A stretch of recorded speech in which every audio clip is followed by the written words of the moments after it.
Ironworkers come from a variety of backgrounds. Many work non-union construction for much lower wages and hardly no benefits, and found the ironworkers would give them a great opportunity to build a real career. Some are college educated and discovered the jobs available didn't pay much, or they didn't want to be sitting behind a desk all day. You'll find a lot of ironworkers whose fathers and grandfathers introduced them to the trade. However, this is Heather, an ironworker who came to us with a very different background. Not unheard of, but different. Well, I was addicted to methamphetamine for many years.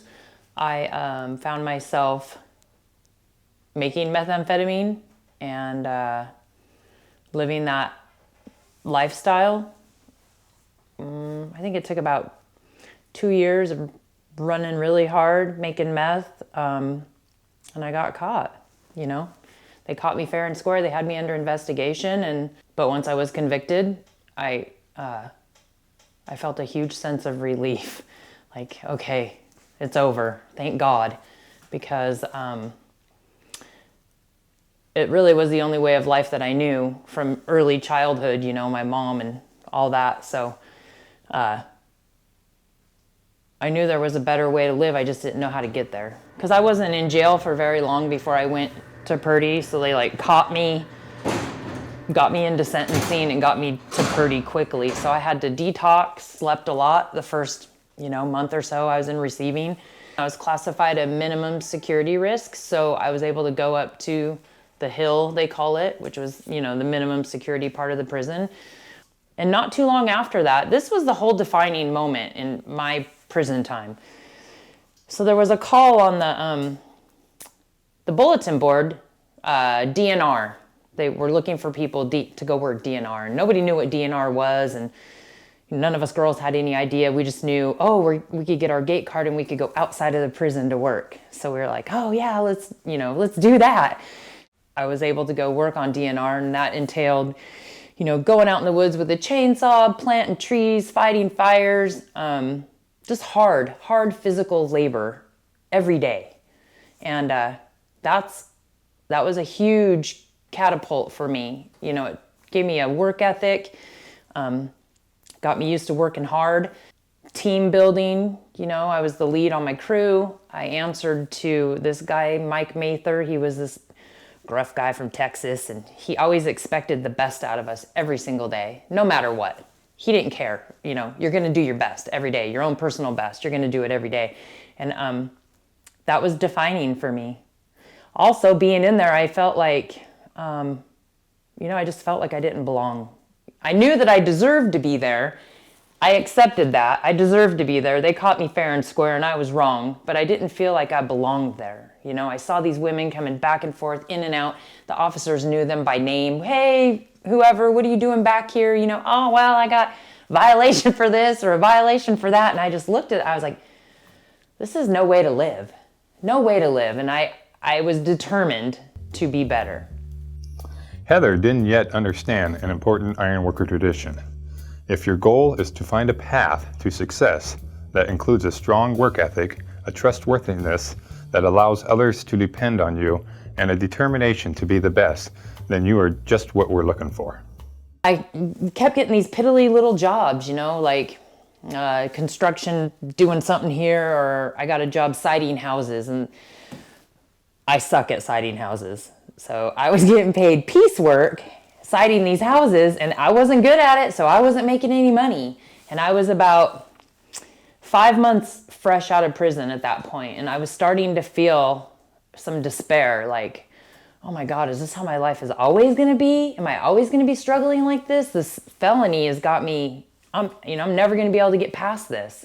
I went up to Bates College. It was in December of 2005. I got out of prison June 13th, 2005, and Hell Day was December, I think it was like the 20th, right before Christmas. And we went in there, and, there were about 200 of us, I think. There was a big group. They put us all in this little room, and they told us, okay, this is what, you're going to do. Find a partner, and so this is what you're going to do. And so I partnered up with this girl. And we went out there, and our first task was to punk rebar. And so we picked up our load of rebar and we got going. And she dropped her end of the bundle and said, I quit. And I said, I freaked out on her. I told her, hey, this is my effing life right now. I gotta get in. This has to happen. I don't know what I'm gonna do. If I don't get in, I did not at that point in time know what I was gonna do next. So one of the journeymen, Miles, he saw the whole altercation and he came and he picked up her end of the rebar and he pushed me and pushed me. And at the end, I was like, I can't keep going. He's like, come on, they're watching. And he pushed and he pushed and he pushed and I finished that task. Sweat just pouring, middle of winter. And so the next task was to, we had to cut a hole in some iron with a torch. I did that. We had to tie some rebar. And I also had to climb the column, or attempt to climb the column.